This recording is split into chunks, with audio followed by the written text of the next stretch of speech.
Hey, fam. Hey, Pastor Don, part two, pretentious people in the church. And, I think I used it initially when I first started talking about, it's okay to admit that you're not well. Y'all, as I continue to share with you, my mind is all over the place of so many areas in my life that will make you become phony as a $3 bill. Watch this. My God. The pressure of previous successes can cause you to be pretentious. Yeah. I hope y'all can see me. I know this sun is doing this number. There we go. The pressures of the success and the pressure of previous successes can cause you to be pretentious. Let me watch what I'm getting ready to tell you. Because you were so successful, you had a lot of this, that, and the other, and for whatever reason, this, that, and the other disappeared. And because this, that, and the other has had so much pressure and notoriety and attention brought to you, when it's gone, you still try to pretend that you still have it. It's pressure, man. Now, y'all hear me good when I tell you what I'm telling you. I ain't sharing nothing with you that I can't tell you is true. And or that I've lived it. I've lived that. I lived that. Because you wasn't prepared for the success. And when I say you, I'm talking about me. Wasn't really prepared for the success. The success came, watch this.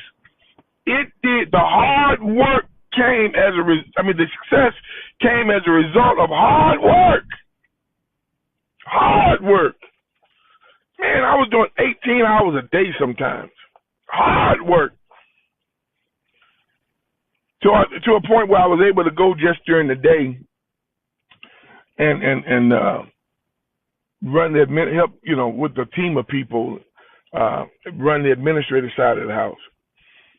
And man, then I got the success and the pressure of the success. Then I went from working 18 hours. And then I went back to cutting my day shift back. I used to tell them stupid stuff like, don't call me before 11 o'clock in the morning. You run a business. You got 100 and some employees. You don't tell somebody don't call you before 11 o'clock in the morning. Silly. Anything I wanted, I could have. Times 2. Anything I wanted. If not 3. But the pressure of previous successes got your head big.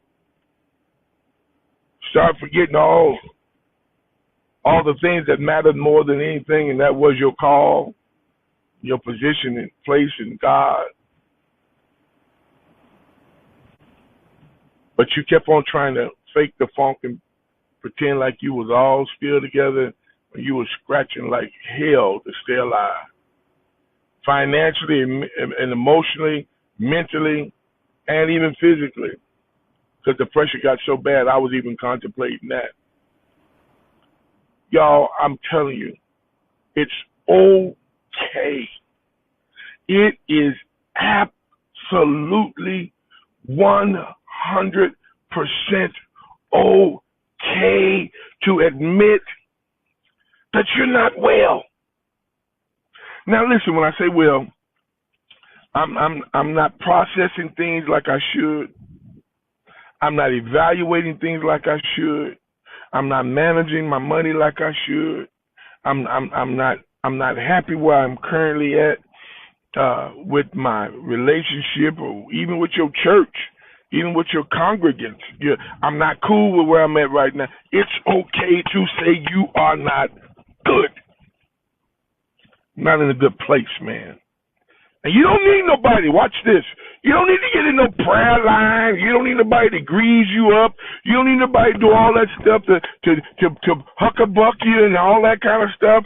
You just need to be honest with you.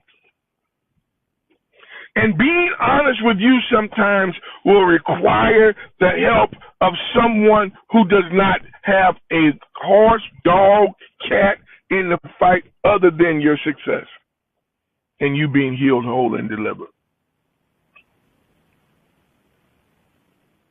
It's okay. It's okay. And we put so much unnecessary pressure on ourselves being pretentious. Man, I just don't like this church.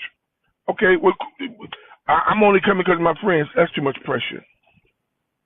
I don't like this pastor. And let me deal with that piece for just 2.2 seconds.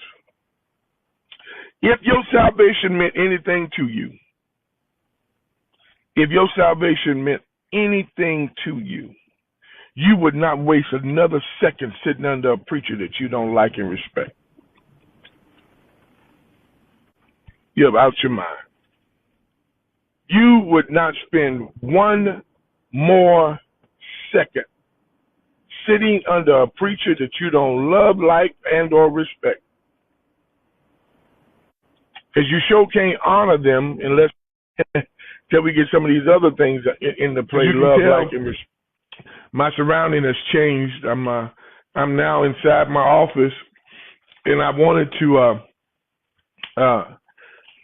conclude our conversation. Bless God. And truth be told, if you wanted to put it in some kind of order, we'll say this is part 3, I guess. I don't know, but we left off at like, love, and respecting your leaders before, because I told you if your salvation meant anything to you, you would sit it under a preacher, pastor that you didn't like, love, respect, and honor, and that's pressure within itself, because we want to honor our family tradition of it's a family church or whatever the case may be. And I've been here for so long, but at some point, we kind of grow apart. But your salvation should mean so much to you that you don't want to mess around and go to hell because you don't like the preacher. So, and I'm going to be doing a piece on that live here soon through my personal and the church, because that's really problematic in churches, that we have people who don't like their preachers, but they'll still go to the church, and that's a whole nother piece. But I still want to go back to sharing with you. It's okay to admit that you're not well and you're not in a good place. Quit being afraid to admit it. And again, Dr. Tish Gasson, if anybody tagged her, if she wants to give you a number of how you can contact her. I think there's another brother here locally, Pastor Anthony Davis, I think that's his name. I don't know any other people who are clinical psychologists or psychiatrists or whatever the proper term is. But y'all, please quit depending on the preacher to have the answers for all these issues that are clinical. All right. But you can't get no help. We can't help you until we all admit, first and foremost, that's out of my league. Second of all, we spend so much time pretending like we're good when we're not. All right. I hope all this rattling on that I have done has blessed you and has encouraged you. I did a piece just recently on, I think it was, I don't think it was Psalm 37. I want you to read that. I did a whole entire sermon on that. And I want you to read the 37th Psalm. And I pray, God, that it blesses you and it encourages you and it strengthens you.